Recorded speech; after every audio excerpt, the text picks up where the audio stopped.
Hi hello ಎಲ್ರಿಗೂ ನಮಸ್ಕಾರ. ಇವತ್ತಿನ ವಿಡಿಯೋದಲ್ಲಿ ತುಂಬಾ ಟೇಸ್ಟಿ ಆಗಿರುವಂಥ ಒಂದು ಒಣ ಮೀನಿನ ಚಟ್ನಿ ರೆಸಿಪಿನ ಶೇರ್ ಮಾಡ್ತಾ ಇದ್ದೀನಿ. ರೆಸಿಪಿ ತುಂಬಾ ಸಿಂಪಲ್ ಆಗಿದೆ. ಊಟ ಜೊತೆ ಸೈಡ್ ಡಿಶ್ ಆಗಿ ತುಂಬಾ ರುಚಿಯಾಗಿರುತ್ತೆ. ಗಂಜಿ ಜೊತೆಗೆ ಬೆಸ್ಟ್ ಕಾಂಬಿನೇಷನ್ ಅಂತ ಹೇಳ್ಬೋದು. ಮಾಡೋದು ತುಂಬಾ ಸಿಂಪಲ್ ಇದೆ. ಬನ್ನಿ ಹಾಗಿದ್ರೆ ಯಾವ ರೀತಿ ಮಾಡೋದು ಅಂತ ನೋಡೋಣ. ನಾನಿಲ್ಲಿ 1 ಕಪ್ ಆಗೋಷ್ಟು ಡ್ರೈ ಸಿಲ್ವರ್ ಫಿಶನ್ನು ತೊಗೊಂಡಿದ್ದೀನಿ. ಜಗ್ಗಿನ ಮೀನು ಅಂತ ಏನು ಹೇಳ್ತಾರೆ ಅದನ್ನು ತೊಗೊಂಡಿದ್ದೀನಿ. ಮೊದಲಿಗೆ ಮೀನನ್ನು ಕ್ಲೀನ್ ಮಾಡ್ಕೊಳ್ಳೋಣ. ಇದು ಚಿಕ್ಕ ಸೈಜ್ನ ಮೀನಾಗಿರೋದ್ರಿಂದ ಜಾಸ್ತಿ ಏನು ಕ್ಲೀನ್ ಮಾಡಲಿಕ್ಕಿಲ್ಲ. ಜಸ್ಟ್ ತಲೆನ ರಿಮೂವ್ ಮಾಡಿಬಿಟ್ಟು ನೀರಿಗೆ ಹಾಕೊಳ್ತಾ ಇದ್ದೀನಿ. ಇದನ್ನೊಂದು 3 ರಿಂದ 4 ಸಲ ಚೆನ್ನಾಗಿ ತೊಳೆದ್ಬಿಟ್ಟು ನೀರನ್ನು ರಿಮೂವ್ ಮಾಡಿಬಿಟ್ಟು ರೆಡಿ ಮಾಡಿ ಇಟ್ಕೊಳ್ಳಿ. ನಂತರ ಒಂದು ಬಾಣಲಿನ ಕಾಯಿಸಿ ಅದಕ್ಕೆ 2 ರಿಂದ 3 ಚಮಚ ಆಗುವಷ್ಟು ಎಣ್ಣೆ ಹಾಕೊಳ್ಳಿ. ಎಣ್ಣೆ ಚೆನ್ನಾಗಿ ಕಾದ ನಂತರ ನಾವು ತೊಳೆದು ನೀರನ್ನು ರಿಮೂವ್ ಮಾಡಿ ಇಟ್ಕೊಂಡಿರುವಂಥ ಒಣ ಮೀನನ್ನು ಸೇರಿಸ್ಕೊಳ್ಳೋಣ. ಚೆನ್ನಾಗಿ ಫ್ರೈ ಮಾಡ್ಕೊಳ್ಬೇಕು. ಒಂದು 2 ರಿಂದ 3 ನಿಮಿಷದವರೆಗೂ ಫ್ರೈ ಮಾಡಿಕೊಂಡ್ರೆ ಸಾಕಾಗುತ್ತೆ. 1 ನಿಮಿಷ ಫ್ರೈ ಮಾಡ್ಕೊಂಡ ನಂತರ ಇದಕ್ಕೆ ರುಚಿಗೆ ತಕ್ಕಷ್ಟು ಉಪ್ಪನ್ನು ಹಾಕೊಳ್ತಾ ಇದ್ದೀನಿ. ನಾನಿಲ್ಲಿ ತಗೊಂಡಿರೋದು ಸಪ್ಪೆ ಮೀನು, ಹಾಗಾಗಿ ಉಪ್ಪು ಹಾಕೊಳ್ತಾ ಇದ್ದೀನಿ. ಇನ್ನೊಂದು ಉಪ್ಪಿರೋವಂಥ ಮೀನು ಬರುತ್ತೆ, ಅದಾದರೆ ಸಪ್ರೇಟಾಗಿ ಉಪ್ಪು ಹಾಕೊಳ್ಳೋ ಅವಶ್ಯಕತೆ ಇಲ್ಲ. ಹಾಗೆಯೇ ಒಂದು 1/4 ಚಮಚ ಆಗುವಷ್ಟು ಅರಿಶಿನ ಪುಡಿ ಸೇರಿಸ್ಕೊಳ್ಳಿ. ಉಪ್ಪು ಮತ್ತು ಅರಿಶಿನ ಪುಡಿ ಸೇರಿಸಿ ಮತ್ತೆ ಒಂದು 2 ರಿಂದ 3 ನಿಮಿಷದವರೆಗೂ ಚೆನ್ನಾಗಿ ಫ್ರೈ ಮಾಡ್ಕೊಳ್ಳಿ. ಒಣ ಮೀನು ಚೆನ್ನಾಗಿ ಫ್ರೈ ಆಗಿದೆ.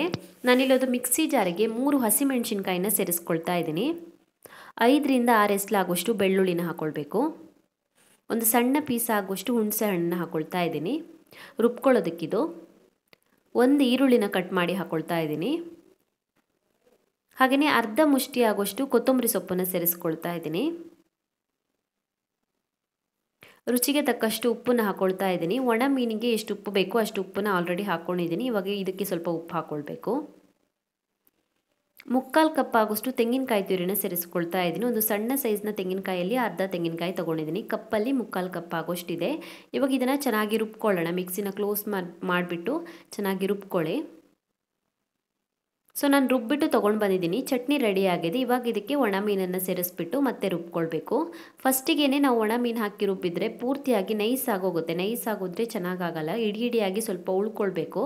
ಚೆನ್ನಾಗಿ ಮಿಕ್ಸ್ ಮಾಡಿಬಿಟ್ಟು ಒಂದು 2-3 ಸುತ್ತು ತಿರುಗಿಸ್ಕೊಂಡ್ರೆ ಸಾಕಾಗುತ್ತೆ. ತರ್ತರಿಯಾಗಿ ರುಬ್ಕೊಳ್ಬೇಕು. ಒಣ ಮೀನು ಸ್ವಲ್ಪ ಇಡಿಯಾಗಿರಬೇಕು. ಒಂದು 2-3 ಪೀಸ್ ಆದರೆ ಸಾಕಾಗುತ್ತೆ.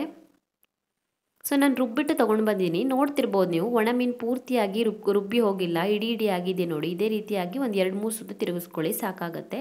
ಸೊ ಒಣ ಮೀನಿನ ಚಟ್ನಿ ರೆಡಿಯಾಗಿದೆ. ತುಂಬ ಅಂದರೆ ತುಂಬಾ ರುಚಿಯಾಗಿ ಬರುತ್ತೆ. ರೈಸ್ ಜೊತೆ ಸೈಡ್ ಡಿಶ್ ಆಗಿ ತುಂಬಾ ಚೆನ್ನಾಗಿರುತ್ತೆ. ಗಂಜಿಗಂತೂ ಬೆಸ್ಟ್ ಕಾಂಬಿನೇಷನ್ ಅಂತ ಹೇಳ್ಬೋದು. ನೀವು ಕೂಡ ಟ್ರೈ ಮಾಡಿ. ನಿಮಗೆ ಈ ರೆಸಿಪಿ ಇಷ್ಟ ಆಗಿದ್ದರೆ ವಿಡಿಯೋಗೊಂದು ಲೈಕ್ ಕೊಡಿ. ಹಾಗೆಯೇ ಕಮೆಂಟಲ್ಲಿ ತಿಳಿಸಿ ಹೇಗಿದೆ ಅಂತ.